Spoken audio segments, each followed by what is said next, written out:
Во имя Отца и Сына и Святого Духа. С праздником, дорогие братья и сестры! Когда мы читаем Евангелие от Луки, может сложиться такое впечатление, что все произошло вот одномоментно.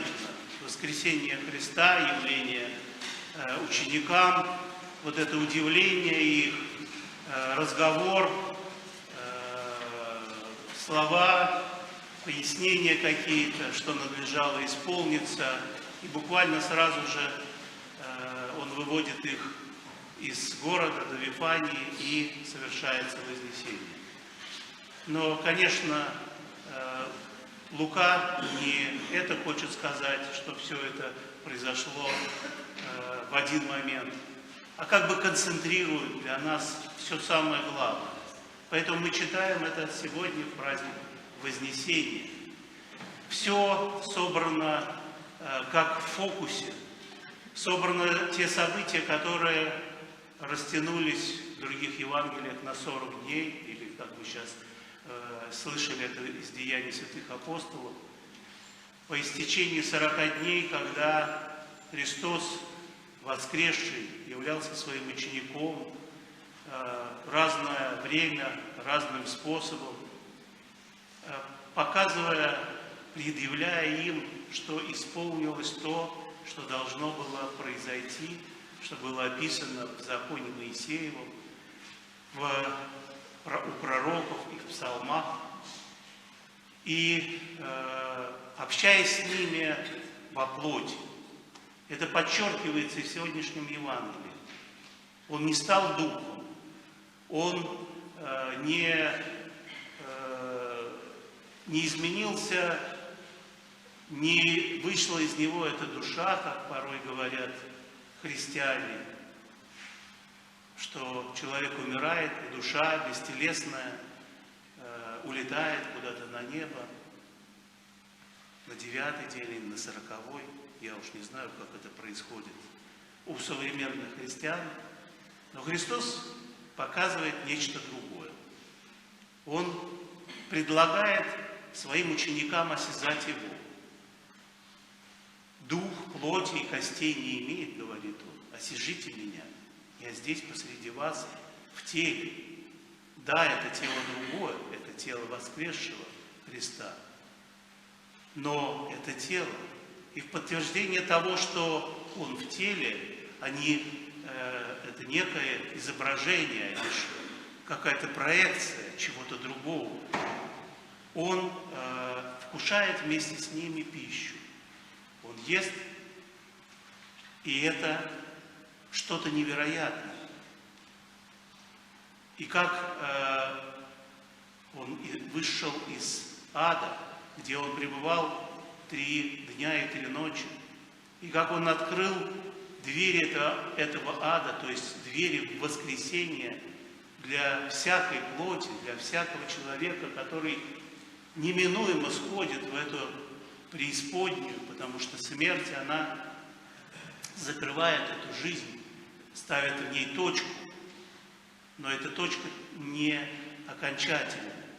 Эта точка превращается в многоточие, открывает то будущее, которое открыл Христос в воскресенье.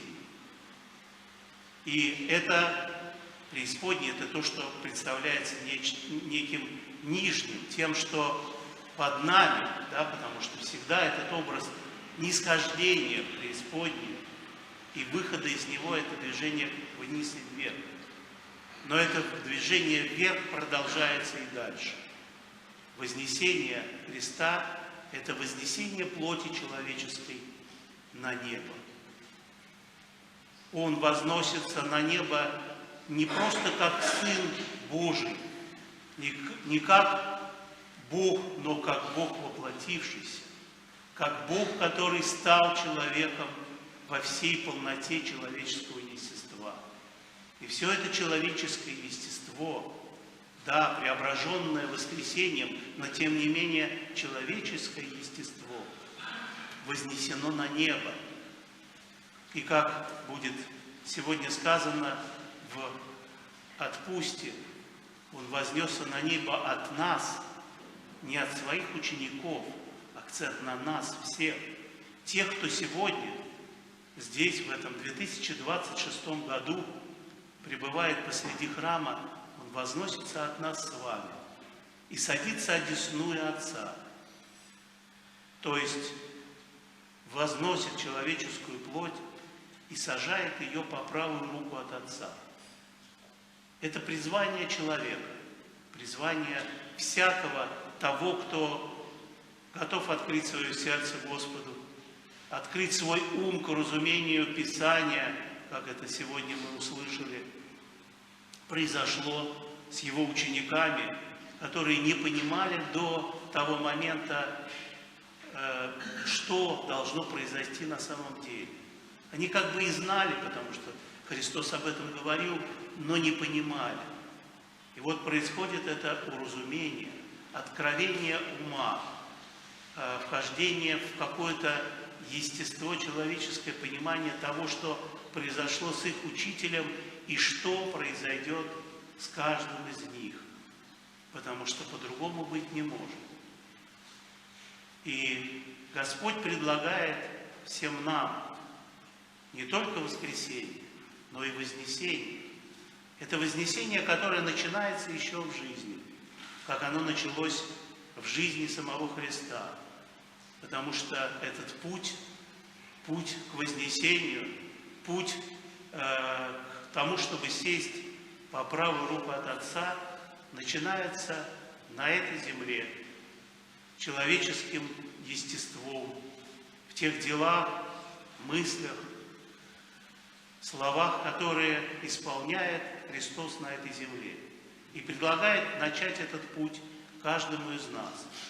Не в какой-то абстракции, а в совершенной реальности, простите за эту тавтологию. В том, что показал Он, проделав этот путь и предложив проделать каждому из нас. Пусть это вознесение у каждого из нас начнется в наших малых делах, в наших поступках, мыслях, отвержении того, что как тяжелый якорь держит нас, прижимает к этой земле, возвращает все время нас лицом в эту грязь мира сего. А Христос предлагает нам посмотреть ввысь и устремиться туда, на небеса, на небо, которое есть обиталище самого Бога Отца. Потому что Бог Отец ждет каждого своего сына и каждую свою дочь во общение святых. Аминь.